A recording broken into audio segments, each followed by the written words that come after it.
Стой! Куда? В читальный зал.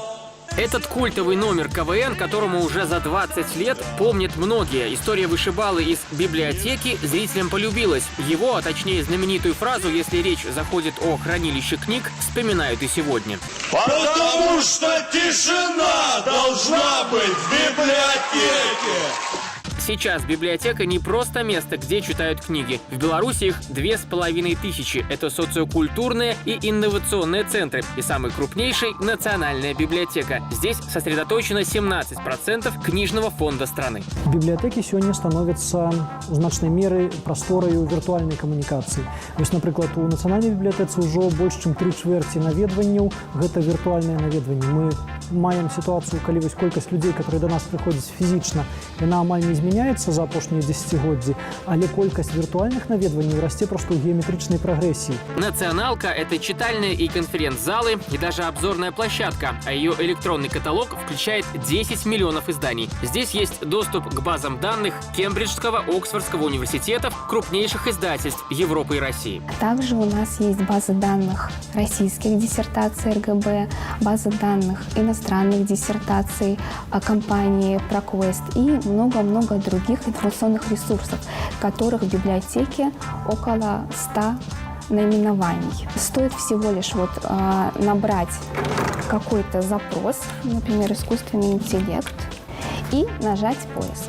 Книгохранилище богато и на редкие экземпляры. К примеру, Брестскую Библию. Фолиант вернули в Беларусь, презентовали факсимильные издания. Многие из них можно почитать на месте, а некоторые взять на время. Вы ее почти не видите, но она есть. Это одна из самых миниатюрных книг в мире. Полноценное издание тиражом 200 экземпляров, 6 на 9 миллиметров, содержит цитаты Пушкина и Горького о феномене книги. Ее, как и любое другое издание, вам дадут на руки, только запаситесь еще и лупой. А вот следующую книгу едва ли. «Птицы Америки» – раритет 19 века. Кроме стоимости, около $6 миллионов. В развороте – 1,5 метра. Каб паставіць, напрыклад, гэту кнігу у музеі кнігі, мы заўжды вельмі асцярожна спрабуем яе даставіць са сховішча, бо яна не можа быць транспартаваная звычайнымі сродкамі праз нашу сістэму тэлеліфт.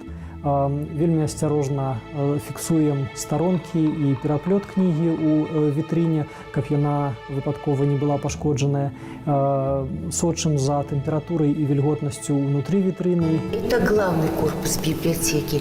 И получили этот корпус мы как подарок. На неделе съездили в Гродно. Вы знали, что здесь находится первая публичная библиотека страны. Храму знаний имени академика Карского 190 лет. За эти годы она находилась на территории сразу 3 государств – Российской империи, Польши и Беларуси. Было время, когда у нас за места в очередь стоять, так же, как вот ваши мамы помнят, в национальной, чтобы занять место в читальном зале, вставали ранним утром. Было время, когда я, директор, стеснялась спуститься вниз, потому что там люди в обед стояли за книгами, как за хлебом. Некоторые приходят просто для души. Вы знаете, книгу возьмут на абонементе, а здесь приходят, вот с выставки возьмут книжечку, и постоянно здесь сидят люди. Как бы они мне говорят, что они здесь душой отдыхают. Попасть в отдел редкой книги здесь не так-то просто. Его охраняет такая вот толстая дверь. В этом здании раньше располагался банк, и здесь хранились драгоценности. Самый старый экземпляр, католический молитвослов на польском языке, датируется 1719 годом. Своеобразный духовный сейф, в котором сейчас вместо материальных запасов уникальные книги, доступен каждому читателю. Цену такому скарбу как нигде знают в Могилевской областной библиотеке. Во время фашистской оккупации здесь удалось сохранить треть фонда – 25 000 экземпляров. Сотрудники библиотеки, на время ставшей подпольным центром, через который передавали секретную информацию на фронт, зарывали книги в землю, прятали на чердаках. Сохраняли энциклопедические издания, научно-популярные издания. Малая советская энциклопедия, к примеру, 1939 года.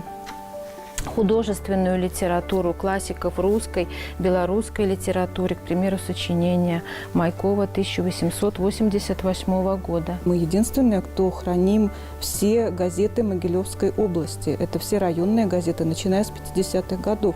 И любое уважающееся предприятие, организация, учреждение, когда они пишут историю свою, они приходят к нам пользуются фондом этих газет, и на основании вот этих газет они составляют хроники. А это место само по себе феномен. Нотно-музыкальную библиотеку в Минске не проведать мы не могли. Она единственная в Беларуси, да и в постсоветских странах такие есть только в Эстонии и Украине. В ее фонде 150 тысяч наименований, учебники по музыкальной грамоте, ноты и виниловые пластинки. Здесь удивительным образом уживаются разные эпохи и исполнители. Би-Джис, Рахманинов, AC/DC, песняры. Есть у нас музыкальная комната, в которой работают, можно играть на пианино и на аккордеоне. И есть у нас своя мини-студия звукозаписи.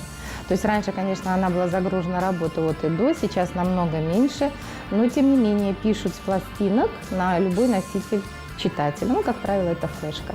Почтовый ящик, кормушка или миниатюра дома. Сразу и не скажешь, что это тоже библиотека. А вот студенты БНТУ знают, у них есть самое маленькое в стране книгохранилище. BookPoint внесен в мировой реестр и имеет собственную геолокацию. Такая инициатива у нас существует уже на протяжении нескольких лет. Занимается этим наша научная библиотека. Конструкция немножко ветшает, уже мхом покрывается и так далее. Но, в принципе, стоять может долго. Обычный деревянный теремок, я не знаю, как еще это назвать, в принципе, простоит, ничего с ним не станет. От дождя защищен, книги в безопасности, поэтому, в принципе, все в порядке. В мире библиоматы не редкость. В Канаде такие выдают книгу за $2. А вот в Москве скоро появятся умные полки. С помощью RFID-меток литература, которую сдали обратно, будет сама занимать свое место. Какое будущее вы видите, в принципе, у библиотек? Не иссякнет ли интерес и спрос вообще к книге?